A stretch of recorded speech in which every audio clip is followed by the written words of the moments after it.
Berbahagia setiap orang mendengar firman Allah dan memelihara dalam hidupnya setiap hari. Haleluya.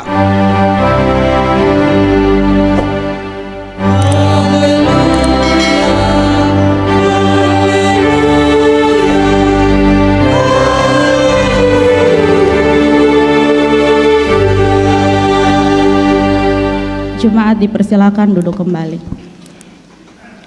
Selamat pagi, selamat hari Minggu sekali lagi. Shalom.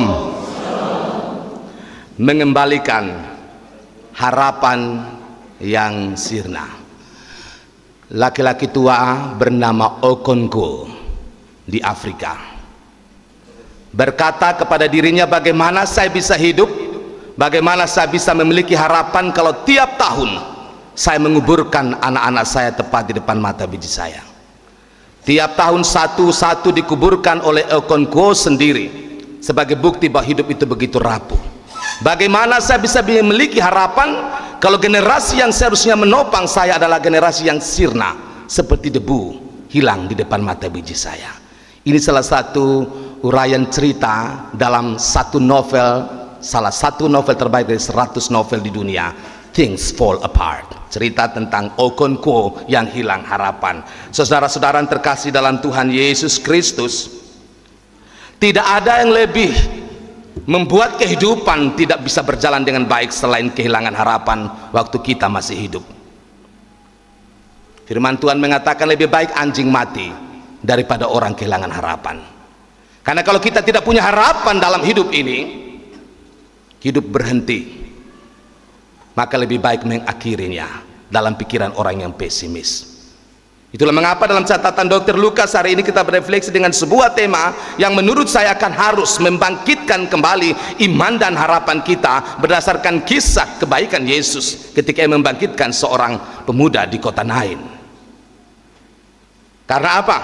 Karena bagi Yesus tidak ada yang lebih mengharukan dan lebih memberi berkat ketika menunjukkan pada orang-orang yang patah hati, hilang harapan, bahwa masih ada harapan di dalam Yesus Kristus. Kisah kita bercerita dari ayat 11 sampai 17. Dr. Lukas bercerita tentang bagaimana Yesus yang berempati terhadap seorang janda di Nain, dan karena itu yang membangkitkan anak mudanya. Namun sebelum itu dalam ayat 1 sampai dengan 10 cerita tentang Yesus yang berkasih karunia terhadap hamba seorang perwira di Kapernaum. Artinya harapan kita manusia di bawah kolong langit ini dimulai dengan ketika Allah menjadi manusia dalam diri Tuhan Yesus, dan manusia yang luar biasa ini berkeliling untuk berbuat baik. Kita ini pupus harapan seperti tema sirna, karena kadang-kadang kita dikelilingi dengan orang-orang yang tidak berbuat baik. Tapi kalau kita dikelilingi dan kita juga mau menjadi orang yang berbuat baik, maka kita seperti tema hari ini, kita bisa mengembalikan harapan yang sirna. Amin. Jadi ketika Yesus dari Kapernaum menyembuhkan hamba seorang perwira, lalu dia masuk ke kota Nain untuk menyembuhkan, lebih tepat membangkitkan anak dari seorang janda di kota Nain.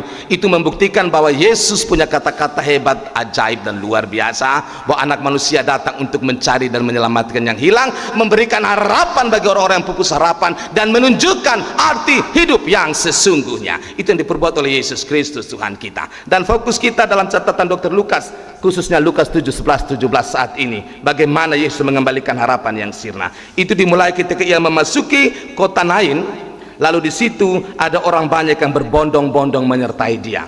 Papa mama kita jujur saja, memang ada kasus di mana ada orang berbondong-bondong ikut seseorang karena orang-orang itu penjilat, karena orang itu ada something, punya sesuatu, kedudukan, materi, jabatan, artis besar. Tapi nanti kalau sesuatu punya apa-apa, nobody's there, tidak ada orang di sana.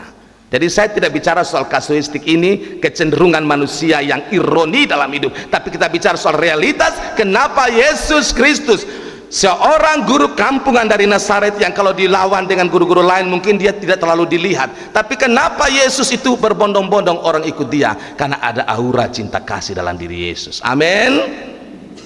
Jadi bapak mama, ini jawabannya. Kalau kita punya aura cinta kasih, belas kasihan, berempati, cepat mengampuni, bersahaja, rendah hati, tidak usah baca terlalu banyak teori macam-macam di bawah kolong langit ini. Pasti ada magnet yang menarik orang lain pada diri kita, karena orang bilang dekat dengan itu orang dapat berkat.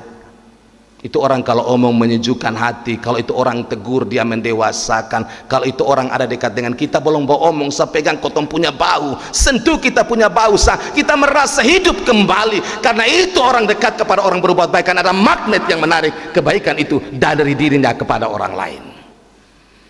Dan orang seperti ini orang yang membawa harapan, dan dunia membutuhkan orang seperti ini.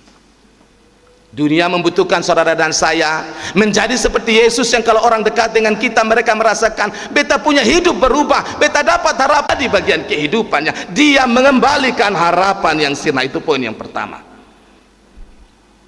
Tapi sebenarnya dalam catatan Lukas 17, Dr. Lukas bercerita orang-orang berbondong ikut Yesus, lalu ada terjadi di situ, di pintu gerbang kota ada orang mati diusung keluar. Orang banyak ikut Yesus karena kebaikan kasih, tapi tepat di depan mata biji mereka realitas harapan itu sirna, karena ada orang mati dan tiap hari terjadi di bawah kolong langit ini. Giliran kita tinggal tunggu bunyi lonceng, kita semua akan ada dalam barisan itu. Tiap hari kita berandai-andai mau genggam dunia, bahkan mau bisa kita menjadi seseorang yang mengontrol segala-galanya. Tiba-tiba kematian di depan mata biji kita, lalu semuanya sirna. Tapi ini hidup saudara. Karena itu kita tidak bisa berkata bahwa kita bisa kontrol sampai esok lusa, tahun depan dan seterusnya. Karena tepat di depan orang-orang banyak ikut Yesus, lalu ada orang usung jenazah.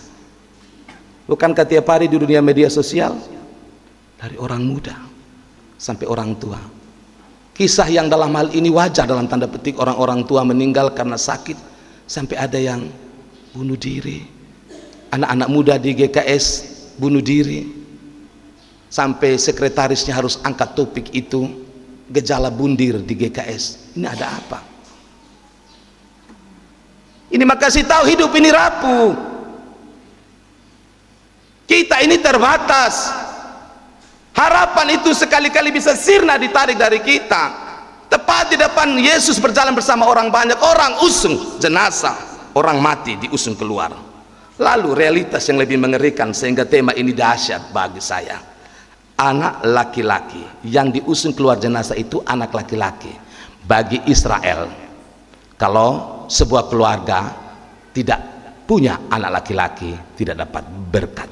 Dan laki-laki selalu menjadi number one dalam tradisi orang Yahudi, budaya patriarki. Bapak-bapak laki-laki nomor satu. Makanya ketika Yakub punya 13 orang anak, tapi lebih terkenal 12 orang anak, padahal ada Dina.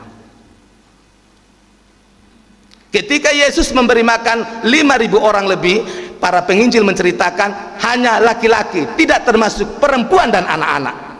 Nah, jadi kalau anak laki-laki jadi harapan dalam keluarga, terus yang meninggal ini laki-laki lagi, bahaya ini, hilang harapan, tidak ada lagi kebanggaan. Nah, anak laki-laki itu lagi diceritakan anak tunggal ibunya yang seorang atau yang sudah janda, sudah anak laki-laki lagi tunggal, artinya satu-satunya. Luar biasa ini kisah. Coba masih ada 2-3. Bukan kita menggampangkan, tapi kadang-kadang kita juga punya hiburan bagi orang duka. Ini juga asal babunyi, asbun orang Kupang bilang. Sudah bapak kan ini hari yang meninggalkan anak tengah, masih ada 3 anak laki-laki. Kamu pikir yang meninggal itu bisa, yang 3 bisa ganti yang meninggal? Asal aja bunyi supaya kelihatan bernasihat bagi orang lain. Tiap orang itu unik, amin. Jadi walaupun dia punya 5 anak laki-laki, kalau 1 meninggal, yang ini tetap unik. Sekalipun yang meninggal ini disabilitas, anak cacat, he is special. Sudah bapak, dia meninggal, yang lain masih ada. Benar, yang lain masih ada, dia akan menghadapi hidup. Tapi yang lain itu bukan ini. Kita kadang-kadang dengar orang datang hibur, itu minta maaf ya, yang seperti Ayub bilang, miserable comforter, penghibur yang membawa derita. NA lain menerjemahkan penghibur sialan. Sekali lagi ya, KJV menceritakan dengan memakai kata miserable comforter, penghibur yang membawa sengsara. Tapi lain pakai kata penghibur sialan.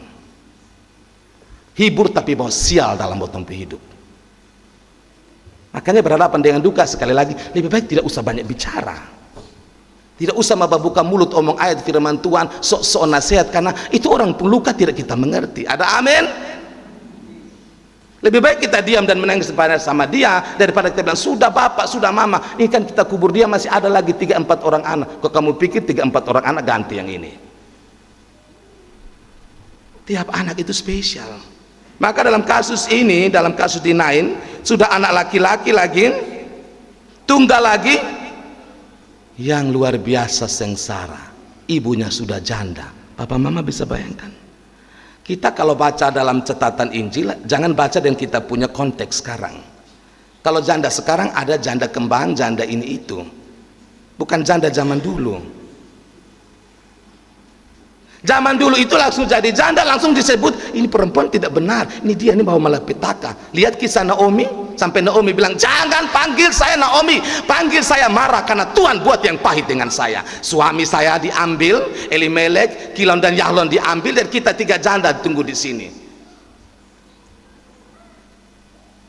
Ini bukan janda-janda dalam konteks Indosiar dan Take Me Out, kok semua bisa ambil, masih bagus-bagus. Ini janda zaman dulu tuh orang sudah tidak bisa angkat muka lagi karena perempuan bawa kutu, kau sempung laki semua, kalian pun laki semua meninggal, berarti kalian pembawa sial, betul kalian. Bayangkan budaya itu, orang sudah hilang suami tapi masih disebut perempuan sialan, makanya jadi janda. Bapak mama kita bayangkan konteks itu ya. Jadi ini perempuan janda ini sudah tidak bisa angkat muka, pupus harapan. Laki-laki satu sudah meninggal, saya jadi janda. Orang akan bilang apa? Termasuk agama bilang kamu mungkin perempuan terkutuk. Makanya kamu punya suami meninggal, anakmu satu-satunya sekarang meninggal di usung jenazahnya, dan kamu menjadi janda. Kamu benar-benar perempuan yang tidak punya harapan. Tapi saudara, banyak orang dari kota itu menyertai janda itu. Tadi pagi saya baca ulang ini ayat, ternyata dapat sesuatu. Kenapa banyak orang sertai janda itu? Mari kita simpulkan, kemungkinan besar janda ini orang baik. Kalau janda ini bukan orang baik, hidupnya tidak berguna seperti Yesus keliling berbuat baik, tapi hanya kasih rusak orang punya hidup di mana-mana. Janda-janda seperti di Korintus yang Paulus bilang pagi-pagi sudah datang meleter sana sini, meleter tuh cari orang kau berdiskusi, sana masak di rumah, putar balik cerita omong kosong bagosip kiri kanan, akhirnya pulang bapak tampeleng dia dari pipis itu kena tobat anak-anak fightin dia. Itu janda yang di dalam konteks Paulus bilang. Makanya Paulus bilang janda-janda itu, perempuan-perempuan itu jangan pagi-pagi sudah pergi ketuk orang pun pintu keliling bapak cerita tetangga punya nama baru tidak masak di rumah. Amin. Tidak ada yang tertawa dari tadi. Itu dalam konteks Paulus. Nanti baca firman Tuhan. Itu janda-janda yang memang hanya bikin hidup orang lain jadi bencana. Perempuan-perempuan berkelahi, tetangga berkelahi, kakak ada berkelahi, cari tahu itu tua di sana yang sejanda pemulut itu. Ini janda begini harus bertobat atau berobat. Ada amin? Ya ini sesuai teks ya, tidak duduk-duduk pendeta omong janda. Ada apa sih Pak pendeta omong janda? Lanjut Bapak Mama supaya jangan terlalu moralis. Orang banyak menyertai janda itu, kita ambil kesimpulan janda ini seperti kebanyakan orang-orang percaya, dia sudah mengalami duka cita tetapi imannya dasar pada Yesus. Amin. Maka orang banyak datang di dia punya duka. Saya bilang agak satu yang ironi begini, ada orang yang kalau kasih sampaikan sambutan begini ya, mari kita telaah baik-baik, karena kita tidak mungkin berinterupsi kalau orang bicara di banyak orang khotbah atau sambutan, tapi mari kita interupsi dalam hal ini, terangi sesuai firman dalam hal ini sesuai tema hari ini supaya tidak asal-asalan. Kadang-kadang ada orang punya kata sambutan begini, semacam di penghiburan orang mati, lebih tepat penguburan. Kalau kita mau tahu orang itu baik, kita lihat ketika dia mati berapa banyak orang yang hadir. Bapak Mama setuju 100%? Setuju 100%? Jangan 100 dong. Karena pengkhotbah bilang ada laki-laki perempuan yang baik, yang bekerja di belakang layar, yang kebaikan, doa dan cinta kasihnya luar biasa, tapi dia mati tidak banyak orang datang hanya karena dia seorang miskin, rumahnya gubuk. Yang seni biasa dan kotor-kotor dia bilang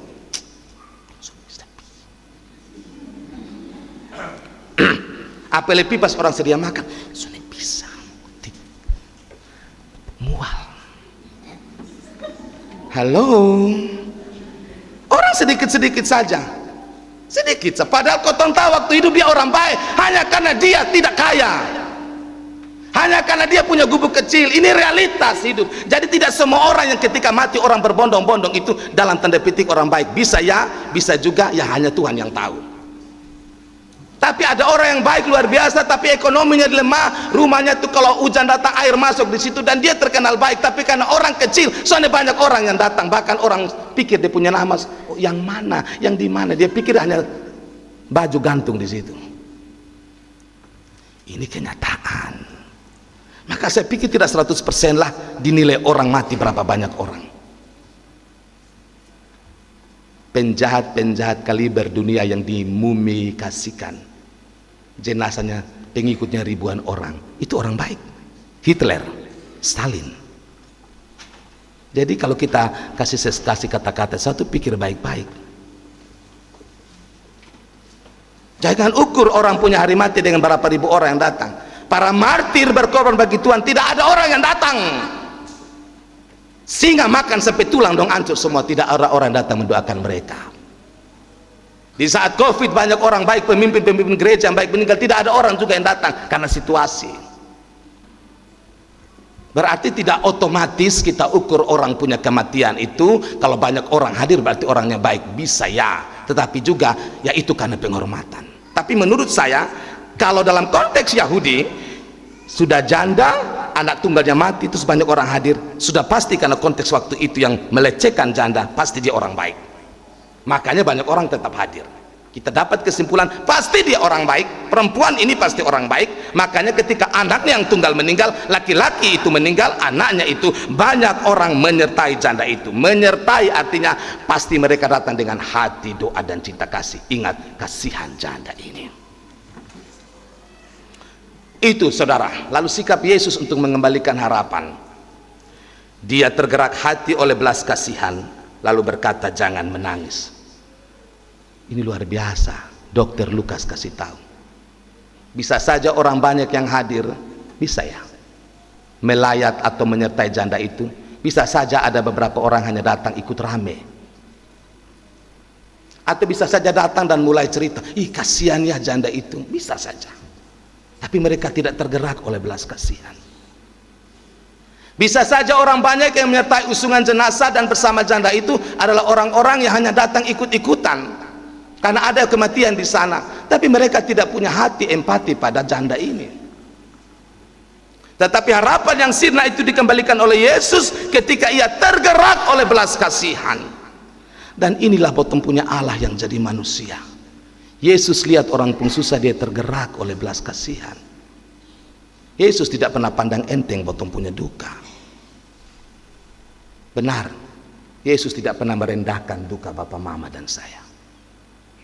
Yesus itu menilai orang pribadi khusus spesial. Dia tidak hanya tertarik pada komunitas atau sebuah kelompok besar. Yesus tertarik pada one by one, satu-satu. Maka dalam kisah lain ketika dia ada di banyak orang, lalu seorang perempuan pendarahan yang 12 tahun sakit pendarahan menyentuh jubahnya, banyak orang berdesak-desakan. Yesus bilang, siapa yang menjamat jubahku? Lalu murid bilang, kok begini banyak orang berdesak-desakan? Siapa? Yang ini beda, yang ini beda. Artinya Yesus perhatikan Bapak Mama sekarang yang hadir di gereja Tuhan, satu-satu dengan dia punya hidup, cerita, sukacita, duka cita. Perhatikan kita satu-satu dan hatinya tergerak oleh belas kasihan. Tepuk tangan untuk Yesus Kristus dong. Makanya kita tidak akan pernah hilang semangat menyampaikan Tuhan yang dahsyat seperti ini. Kalau Tuhannya hanya dingin saja dengan orang pemperasaan, cuek-cuek bebek seperti anak-anak muda zaman sekarang atau kita zaman sekarang, tidak pernah peduli dengan orang lain, hidup hanya untuk diri sendiri, buat apa kita ikut Tuhan yang model begini? Habis waktu sang. Kalau Tuhan kita hanya Tuhan yang tidak punya empati dan tidak pernah tergerak oleh belas kasihan, buat apa percaya yang model kayak begini? Tapi Tuhan kita tergerak belas kasihan dan dia katakan jangan menangis. Bapak Mama, kadang-kadang ada semacam tantangan ya bagi kita dalam menyampaikan firman. Maksud saya begini, dalam konteks dinain, Tuhan Yesus bilang jangan menangis sebagai penghiburan, tapi jangan menangis juga karena nanti dia akan buat mujizat membangkitkan anak muda. Tapi dalam hidup setiap hari kita hanya mendengar dia katakan jangan menangis, tapi tidak terjadi kebangkitan, karena nanti baru terjadi. Itu maksudnya. Karena saya pikir ketika kita memaksakan ayat ini sebagaimana beberapa orang Kristen pernah melakukan sampai mereka kecewa dengan Tuhan.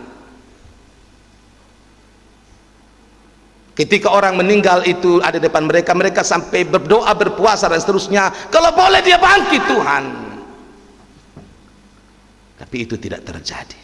Sepertinya jangan menangis ini terjadi dalam konteks dinain, tapi ini gambarannya akan terjadi pada waktu nanti dunia ini berakhir ketika Kristus hadir kembali. Kita benar-benar tidak akan pernah menangis lagi. Amin. Itu maksudnya. Bahwa setiap hari akan ada dari diri kita, saya dan Bapak Ibu yang bisa meninggal. Pasti. Tetapi ketika Yesus mengatakan jangan menangis kepada orang-orang yang mengasihi kita, Yesus katakan sekarang kamu kehilangan dia, tetapi kamu mengerti kebangkitan itu akan terjadi. Pengharapan tidak akan pernah sirna. Seperti kemarin ketika kami hadir untuk mendoakan kembali keluarga Misa dan Kause. Hari ini firman Majelis Sinode kasih, Tuhan pakai kiranya ini untuk keluarga.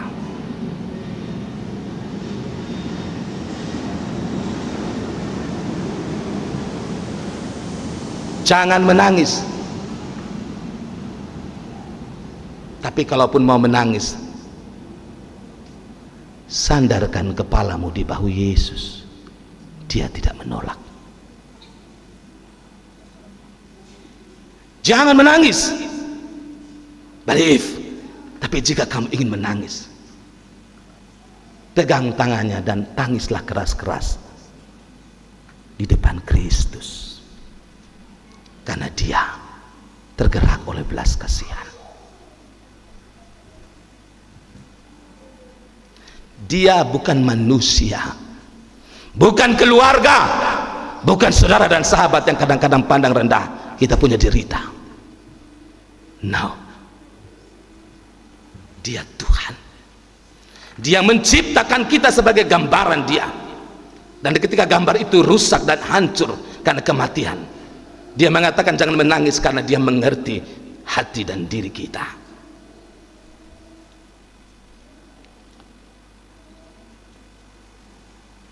Hai anak muda, aku berkata kepadamu, bangkitlah. Keren. Sebagai bukti hatinya tergerak oleh belas kasihan, hai anak muda, Yesus katakan di hadapan orang banyak yang ikut kau punya mama sekarang, janda ini. Saya bilang bangkit, kata Yesus. Bangkit. Biar orang tahu bahwa dalam dunia yang rusak, dia sudah jatuh di dalam dosa ini. Ketika Allah jadi manusia, dia memulihkan semuanya sempurna. Anak muda bangkit. Dalam konteks Nain waktu itu kita bisa bayangkan anak muda yang sudah diusung jadi jenazah ini bangun dan duduk dan mulai berkata-kata. Luar biasa gambaran yang nanti akan terjadi pada dunia berakhir. Orang tua kita, anak kita, sahabat kita, dan kita yang nanti mati akan bangun dan berbicara dan bilang, terima kasih Tuhan kami bernyanyi tentang Engkau.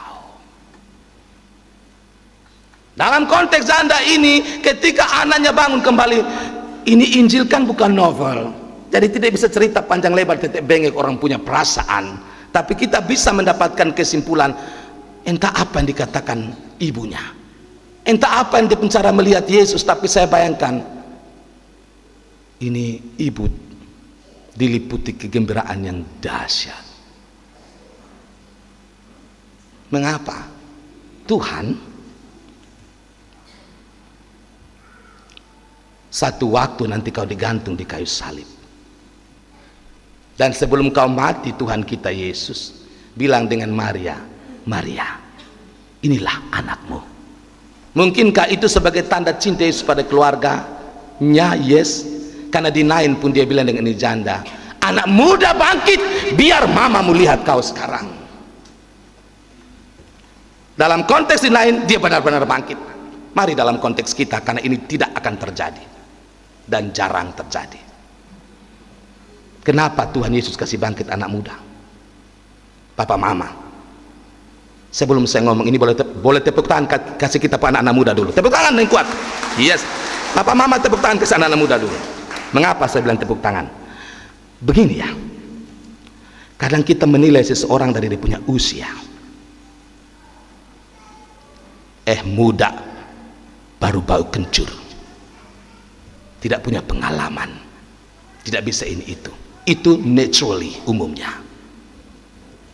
Sehingga kadang-kadang anak muda tidak diberi kesempatan dalam konteks bergereja untuk melayani. Kita punya potensi banyak. Kami sebagai hamba Tuhan kadang-kadang kaget-kaget. Hah, adik hebat seperti ini, baru jujur, ini saya bicara jujur, kamu begitu hebat, tapi sepertinya kita pendam dan dia pendam karena they got no chance, tidak dapat kesempatan. Kita bilang anak-anak muda tulang punggung gereja, tapi saya tidak hanya bicara soal Mid Bethel Malava, saya bicara soal gereja umum. Tapi kadang-kadang anak muda kita bilang, kalau dong datang hanya bikin kacau saya di sini. Benar, karena dong darah muda, maka kita bimbing baik.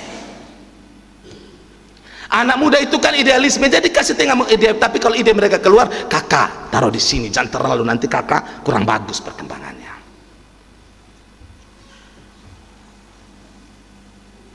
Makanya salah satu pengikut Yesus, Rasul Paulus ngomong kepada muridnya yang masih muda, Timotius dengar, jangan biarkan orang merendahkan engkau hanya karena engkau muda, tapi jangan juga sok pintar, sok hebat di depan orang. Kamu memang masih muda, tapi tunjukkanlah teladan dalam hidupmu. Amin. Maka adik-adik semua sayang yang masih muda, memang kamu masih muda, tapi jangan kasih orang rendahkan kita. Angkat mukamu, kasih teladan pada keluargamu sayang.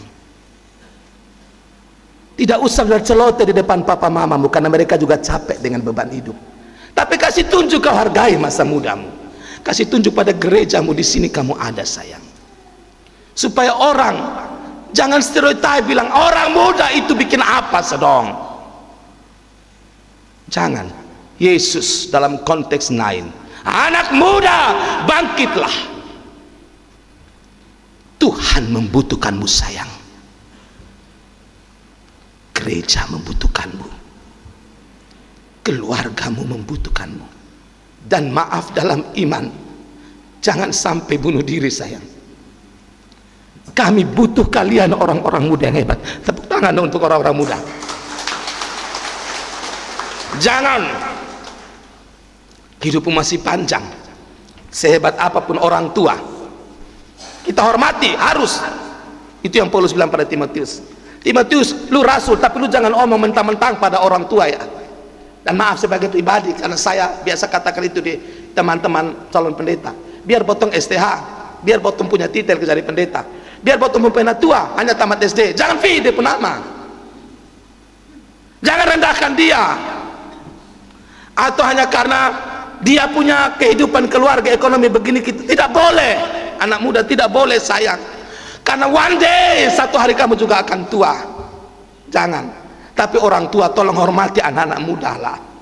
Kalau dong salah jalan, tegur dong sayang, tapi jangan buang dong. Jangan sampai anak-anak muda kita hilang harapan. Ini saya harus training begini karena bundirkan di GKS, di Kupang, di NTT ini. Pada orang NTT potong muka-muka begini, terkena dengan mental baja. Amin.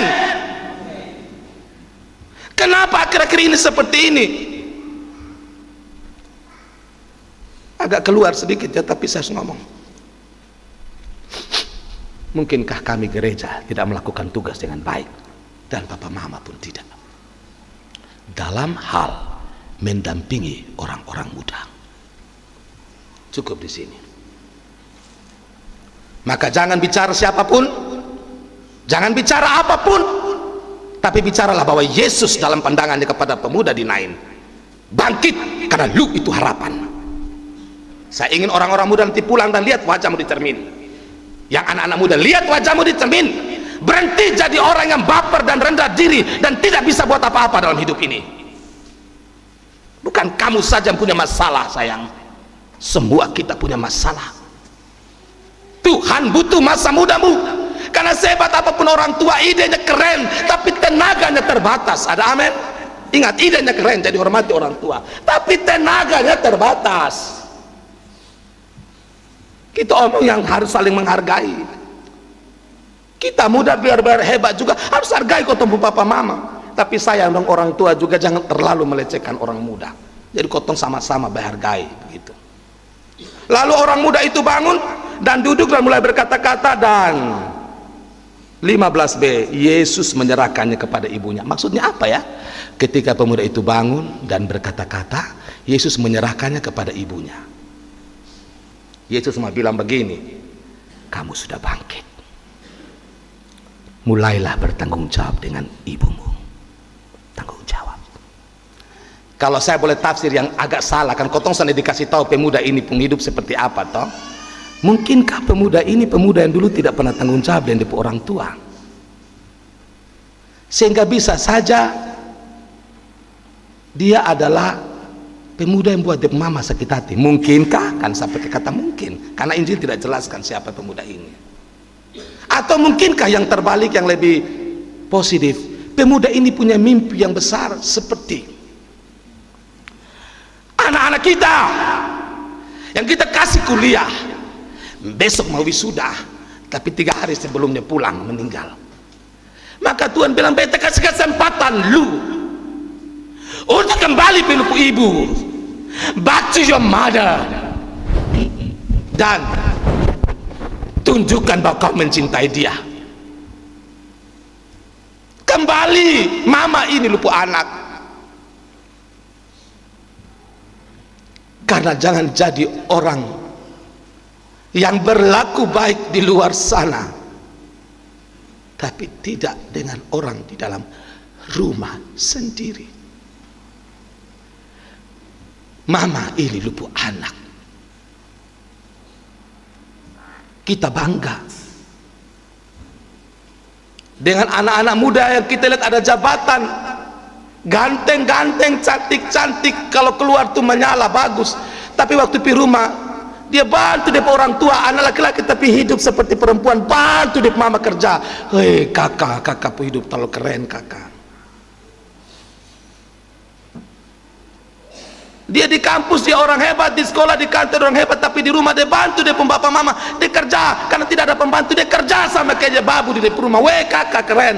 Bagi pandangan dunia bilang, ayo kalau anak mentereng begini kerja, jangan ikut pandangan dunia yang penuh dan putar balik. Karena satu-satunya harapan kita di keluarga kita, diri kita. Maaf, satu lagi untuk anak-anak muda, harapanmu dalam keluargamu seperti apapun kau sekarang, dirimu bagi orang tuamu. Om kamu hebat, tante kamu hebat, tetapi papa mamamu di hati yang paling dalam lebih membanggakan kamu, karena itu sayang. Sekalipun kau jalan salah anakku, sekalipun kau membimbangkan dia dalam hidup, percayalah hati orang tuamu, mereka akan selalu mendoakan kalian. Sekarang balik anak-anak muda, tepuk tangan untuk orang tua. Yang anak muda tepuk tangan untuk orang tua. Iya.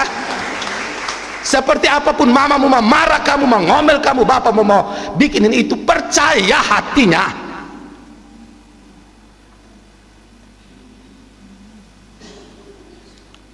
Kita diajari untuk tidak hanya percaya orang pun tindakan, tapi orang pun hati.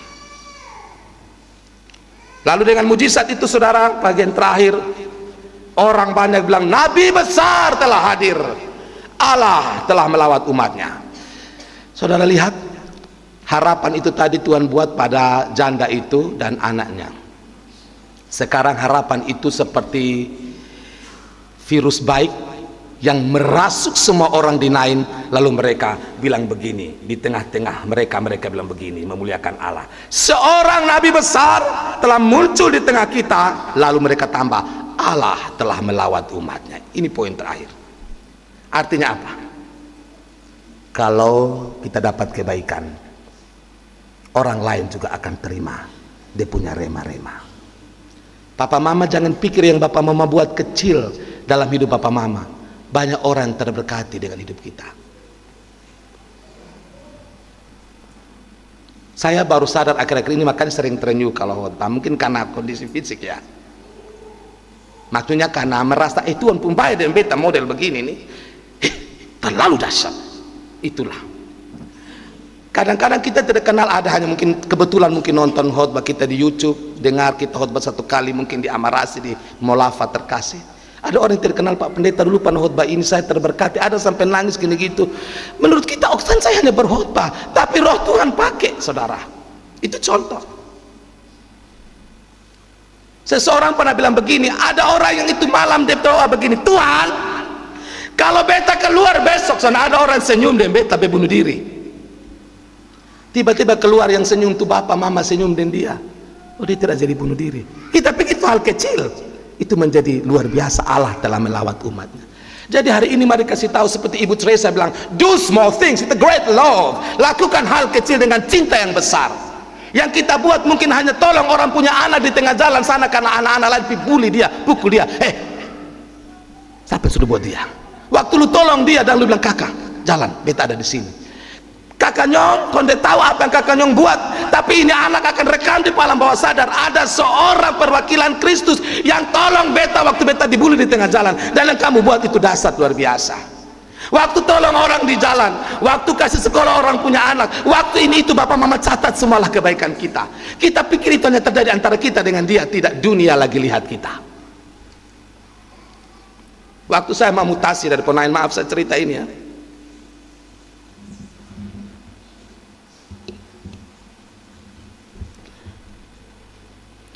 Salah satu orang tua yang tuli, rumah gubuk, istrinya buta dan sudah meninggal.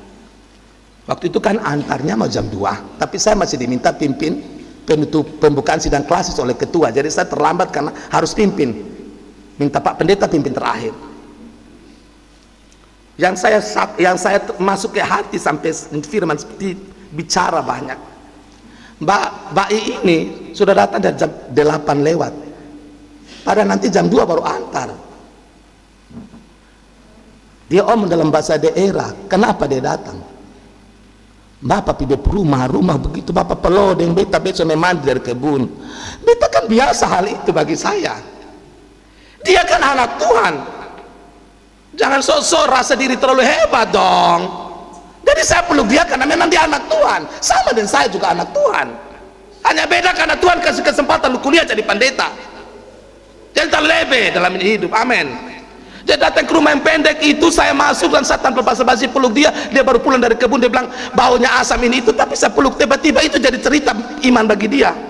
Waktu dia nangis dia ngomong, nanti bapak sudah pindah sapa sama polok betong orang begini-begini. Oh my God, itu hanya hal kecil papa sayang, karena bapak gambaran Tuhan seperti saya.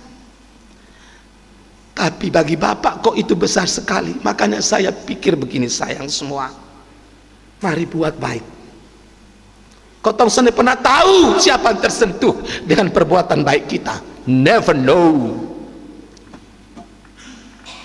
Ini hari datang gereja kita kasih salam satu keluarga kita, om kita, kekasih kita, kita tidak tahu dengan itu salam dia bilang masih ada orang perhatikan saya, padahal di rumah hanya dong maki dan beta saja dong, maki hancur dan beta. Tapi datang di sini beta dengar firman Tuhan, beta lihat majelis senyum, beta lihat jabatan tangan pendeta, itu dahsyat.